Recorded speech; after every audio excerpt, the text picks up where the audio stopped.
بسم الله الرحمن الرحيم. الحمد لله رب العالمين، وبه نستعين على أمور الدنيا والدين، وصلى اللهم وسلم على سيدنا محمد وعلى آله وصحبه أجمعين. أسعد الله صباحكم ومساءكم ولياليكم أينما كنتم وحيثما حللتم. ولا الله سوماليد من joogtaan ba ilaahay subxaana wa tacaala idinku ammaan yeelo. ciddii dhibandhibka allah ka qaado, ciddii danle allah u oofiyo, inta baahan allah deeqo, intii bugta allah bogsiiyo, inta dhimatay allah u naxariisto, waalidiinteena allah u naxariisto, annagana allah nooga daba naxariisto. dalka, diinta, dadka iyo dowladnimadaba ilaahay subxaana wa tacaala ha inoo difaaco. maanta waxaan ka hadlayaa Puntland wixii ka dhacay. waxaan u badnaanayaa su'aalo aan weydiin doono Siciid Dani iyo kuwa la jiir garaynayo la orordaya afkaartiisa ama isaga ku qanacsan ficilkiisa. Siciid, xasan waa xun yahay runba. hadduu xun yahay maxaa u dooratay? maxaa codkaaga u siisay? haddaad dooratay maxaa ula shaqayn weyday? su-aasha labaad, xamar lacagta ka timaada ma xun tahay? markay timaado budget saboorka oo iyagoo ay kuu soo diraan maxaa u qaadataa hadday xun tahay? ciddii xamar lacag ka qaadata hadday dembiilo tahay, adigu maxaa dembiilo u noqon weyn? su-aasha saddexaad, sharcigu iyo dowladnimadu ma adiga? Puntland dowladnimadeeda aa noo sheegaysa ma adiga mise dowladnimo ku dhisan saddex qaybood oo dowladdu ay ka kooban tahay oo kala madax bannaan oo isdifaaco o is ilaaliya, oo qolana ay tahay xukuumadda, qolana ay tahay baarlamaanka, qolana ay tahay maxkamadaha bay ka kooban tahay. sharci ma jira iyo dastuur, qawaaniin la raaco oo dadka lagu maxkamadeeyo ama dembiile ay ku noqdaan ama dembi haddii lagu waayo ay xor ahaadaan ma jiraan? mise waa adiga? sharcigu waa adiga. Siciid dastuur baa noqotay, magacyo badan baad ahayde. Siciid dastuur miyaad noqotay? wiilasha aa weerartay markii ay dalka difaacayeen xamar bay lacag ka qaadanayeen. haddana intii unbaa jirta, xamar bay weli lacag ka qaadanayaan. maraykanka iyo gaalada iyo baasiinaya xamar bayna soo maraysa, welina intii unbaa jirta. maxaa isbedelay? waxa isbedelay maxay yihiin? waxaan kaloo rabaa inaan ku weydiiyo su-aasha afaraad, maxkamadee wiilashaa xukuntay? dembigee bay galeen? yay dileen? si ay kugu bannaanaato inaad iyaga weerar ku qaadid oo dhiiggooda aad daadisid, dembiga ay galeen muxuu yahay? qofka muslimka ah, iska daa qof reer Puntland, iska daa qof askari ka ah Puntland oo intaasoo sano difaacayay, in layska dilo just because aduu kaa soo horjeeda miyaa dowladnimadu? sharcigu masaasa? dadka kuu qoslaya oo dhallinyarada ah oo tirada badan iyo odayaasha iyo habraha kuu jiir garaynaya, ku garab socda oo kugu difaacaya arrintan ama kugu taageersanay, dowladnimadaba waxay u yaqaaniin Siciid Dani waxa uu rabo? mise waxaa jira check and balance? waxaa jira is-ilaalin, iskorjoogtayn? dowladnima ma jirtaa? cid kaala xisaabtamaysaa ma jirtaa? boosaasaad dhiig ku daadisay, intaasoo qof baa ku dishay, intaasaa dhaawacday, intaasoo hantiyaa baabi'isay, raalligelin baad ka bixisay public ah, khalad inay ahayd baad qiratay, waxaad ballan qaaday inaad magtoodii bixinaysid. ma bixisay? maxaa u bixin weyday? yaa lagu leeyahay dhiiggaas? ila dhiiggu hadur ma noqdee. nabi maxamed sal alla ly salam laba saxaabi oo isla socdoo walaala ah ayaa waxay galeen dhinaca suuqa yuhuudda. markaasaa bay kala tageen oo adna halkaa wax ka doon, adna xaggan wax ka doonaya. ballan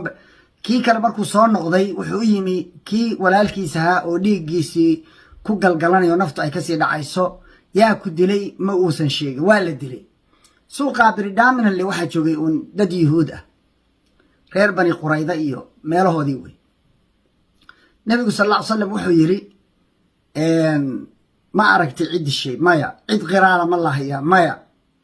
waxaa la weydiiyey nimankii meesha deganaa, idinkaa dilay baa lihi, cid kale meesha ma joogin suuqa, idinka unbaa jooga, maanaan dilin bay yidhaahdeen. waxaa soo degtay ama xukun ahaa oo lagu fuliyey waxa la yidhaahdo dhaarmeydka. konton qof baa laga dhaarinayaa buu yidhi nebigu sal alla ly salam iyaga waxay yidhahdeen waa dhaaranaynaa konton oday oo ikhyaara baa dhaaranaysa inaanay dilin waxna ka ogeyn dilkiisa saxaabigii kale wuxuu yidhi yaa rasuulallah kuwaanu iimaan male waa dhaaranayaan dhaartaba ma aaminsana islaamkaba ma aaminsana ha dhaarteen buu yidhi sharcigu intaasuu na siinayaa in dhiiggii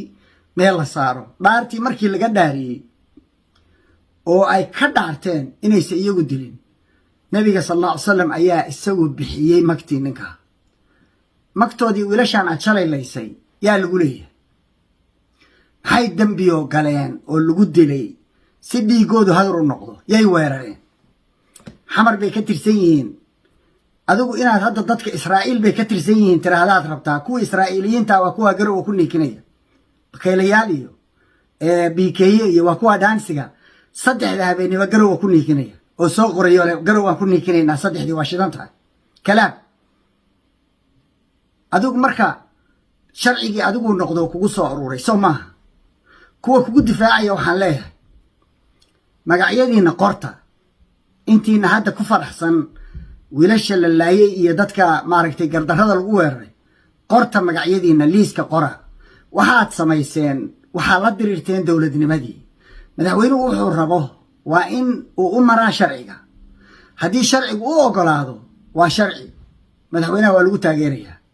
haddii sharcigu u diido waa sharci darro madaxweynaha waa lagu diidayaa laakiin isagu wuxuu rabo iyo cidduu amar siiyo wiilasha askarta ah oo aan arkayo kilibyada iska duubayo meelaha ka hadlayo lahaa waa laynayo nacalla iyo hooyadood iyo aabahood iyo caayihi iyagana waxaa weydiinayaa dadkaa layseen maxaa ku layseen qabaa'ilka hubkoodii la isticmaalay iyo ciidankoodii oo dagaalka la geliyey oo dadkaa laayay idinkana waxaan idin weydiiyey maxaad ku qaadateen dekanadaas sarkaal baa la laaluushay waa laydin kaxeeyey dagaal baa laydin geliyey waxaa u dagaalamaysaan ma garanaysaan waxaa wax ku dilaysaan garanaysaan xamar bay ku xiran yihiin soo intaa maaha xamar waa xaggee israa'iil kuwa ku xiran laakiin waa ogosh yihiin kuwii shalay ay iyagu ka difaacayeen waqooyi bari soo maaha israa'iil kuwa ay wadato ma waxaa noo sheegaysaan siciidani markuu yidhahdo xasan waa fiican yahay xasan waa fiican yahay ileen nin baa ridayaa xilka ka qaadayaa xasan buuna saaray xasan waa nin fiican lacagtii adduunku u geeyey isagaa ka bixiyey in badanoo ka mid a kharashkii xasankii isaga ahaa waa xun yahay haddana idinku marka xasan waa fiican yahay sax weeye xasan waa xun yahay sax weeye labadaba isagaa idinku dhahaya labadaba idinku waa ka daba dhahaysaan macnaheedu waxa weeye dowladnimada garan maysaan dowladnimada iyo shakhsiga isaga kiin khaldan war ninkaanu waa qofka bini aadamka ahina nebigu sal alla ly slam wuxuu yidhi kullu bni aadam khataa qof kastoo bini aadama gaf buu gelayaa yaa xakamaynaya waxa aad dhisteen oo abuurteen dictator ninkii waxaad tidhahdeen wax kaa celin kara male waxaa rabtid waana kugu garab taagannahay wuxuu yidhi hadhow aad ka dhaxashaan cidna waxba ha ka siinina aniga toos iima saamaynayso idinka idin saamaynaysaa ninka ay hooya odhanaysaa waa kuwiinaa hor ordaya berri idinkoo qaylinaya yaan laydin arag oo sawaxan ku jira waay ninkaani waa nin dad leeyahay waxay ugu talagaleen 10 jeeroo horaan idiin sheegay 4 years ka hor baan idiin sheegay ninkan waxaa la rabaa in la yidhahdo xamati baa tahay xabaddan muxuu ku qarinayaa waa idiin sheegay iyadana dastuurkuu rabaa inuu beddesho oo teeramkii labada ahaabaa ka dhammaaday sanad iyo waxbaa u haray inuu teeram saddexaad ku darsado rabaa haddii aad idinku u laysaan cid kasta u yidhaahdo ha la laayo oo aad idinku awood siisaan berri yaa idinka qabanaya goortaad tirahdaan waa kaa dhammaatay sharci uma lihid xaqna uma lihid inaad 10 sano ka badan dalka xukuntid marka ka leexo mana aha inuu isagu raba inuu xukumo bin zaid baa raba inuu xukumo maxaa idiin xala maxaa idiin baytal caaqiba ah ninkii low isku dhufta isagaa u dhutiyaa la yidhi barito idinku ooyayayaan laydin arag wuxuu u farabaxsanayaa waxaan kaloo rabaa inaan dhinac aan wax ka tilmaamo hadalkii uu ku hadlay shalay waa dhegaysateen wuxuu yidhi ma joogi karo ciidan aan dowladda puntland lahayn puntland ma joogi karo ciidamadu hadda isticmaalaya qaar ka mida shacab baa leh qabaa'il baa leh ma wuxuu u socdaa kulligood inuu qaramayo hadday saa u dhacdo berri hadduu isdhajiyo ama xilka laga wareejiyo oo laga qaado ma la tegi doonaa hubkan uu ururiyey oo gacanta dowladda wadageliyey ma la tegi doonaa sidii caadada idiin ahaan jirtay reer puntland kii tagaaba uu la dhaqaaqi jiray ma la dhaqaaqi doonaa macnaheedu ma tahay markaa nin insurgenti ah waa sida ay dhaheen haddii aad weydid xukunka waxaad noqonaysaa xamati doqlo ninkan janjawiidka ah ee dacmu sariic RSF haysta oo dowladdii suudaan burburiyey oo kalaad noqonaysaa xaftar oo kalaad noqonaysaa liibiya laga dhisi kari waayey dowladdeedii waxaad noqonaysaa calaqad ku taagan halkaa liqdaar ku ah dowladnimada soomaaliya oo ay ku dhaarteen inay ka ilaaliyaan inay cagaha dhulka dhigto marka ninka aad dhisaysaan hadduu isagu xor ahaan lahaa dictator baa iska ahaadee waxba ima yeesheen laakiin waa nin cid kale ajandaheeda wada ajanda Israa'iil buu wadaa haddana waa kaa leh waxaan la saxiixday Amerikaan baan la saxiixday heshiis oo muxuu yahay heshiiskaasi iyagii baa qoray laftigiisaa soo qoray ma aha wax aan anigu alifay isagaa soo qoray beejkooday ku qoran tahay Puntland State gacanka cadmeed iyo marinkaas baabulmandab baanu ilaalinaynaa oo maxaa idinka galo idinka faa'iido idinku jira why do you care why aad waddankaaga ugu ogolaanaysaa nin ajnabi ah inuu u isticmaalo inuu colaad iyo dagaal kaga qaado dad kale oo aad isku dhiig iyo isku diinba tihiin maxaad u ogolaanaysaa macnaheedu waxa weeye ninkani waa stooge waxa la yiraahdo nin la leeyahay oo dadkaas Epstein classka oo wada faraha laga hayo oo lacagta lagu farraqay oo corruptionka la geliyey oo dambiyada la geliyey oo meelna aan u dhaqaaqi karin oo markaa ilaa uu ka dhimanayo la isticmaali karo la raran karo oo useful idiotka ah ama nin diyaarba u ah ninkaas ninkaa weeye waxaad ka heshaan cidna reer Puntland waxba ka siinina qodobka intaasan ka oranaya qodobka labaad waxaan arkayaa xasanoo tiimkiisii ama ciyaaladiisii ay aad u qeylqeylinayeen maxay tahay meesha aan laguba dhimano dadka aan la layno dad badan inay dhintaan bay ahayd oo ay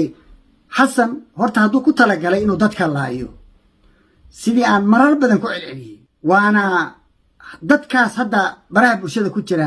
hadallada ka imaanayaanna ka fahmaynaa inaad ujeeddo ka lahayd meesha in dagaal ka dhaco ah